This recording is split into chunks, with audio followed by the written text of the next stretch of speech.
বন্ধুরা আমরা এখন ফেসবুকে যাব। ফেসবুকে যাওয়ার পর আপনারা এখান থেকেও কিন্তু ভিডিও আপলোড করতে পারবেন। তো কোথা থেকে ভিডিও আপলোড করলে আপনার ভিডিওগুলো ভাইরাল হবে সেই বিষয়ে আপনাদেরকে বলবো।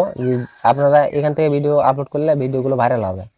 তো ফেসবুকে চলে গেলাম, যাওয়ার পরে আমরা প্রোফাইলে টাচ করে দিলাম। প্রোফাইলে টাচ করে দেওয়ার পর একটু নিচে স্ক্রল করলাম, প্রফেশনাল ড্যাশবোর্ডে গেলাম। প্রফেশনাল ড্যাশবোর্ডে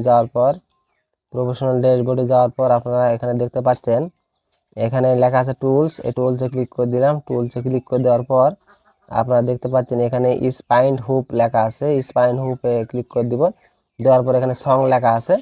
এই সঙ্গে থেকে আপনারা এগুলো ভিডিও ফ্রিতে ব্যবহার করতে পারবেন। এগুলো ভিডিও, এইগুলো যেগুলো মিউজিক আছে এগুলো আপনারা ফ্রিতে ব্যবহার করবেন। তো আমি একটা দেখা দিচ্ছি।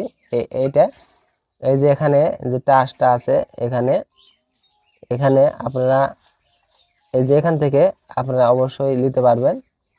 তো এখানে থেকে নেওয়ার পর জায়গাটা আমি শুনলাম, তারপর এই যে ইউজ, নিচে ইউজ লেখা আছে, এই ইউজ নেবেন। নেওয়ার পরে এটা আমি ক্লিক করে দিলাম। দেওয়ার পর এই মিউজিকটা অটোমেটিক গ্যালারিতে চলে আসলো। আসার পর নেক্সট করে দিবেন।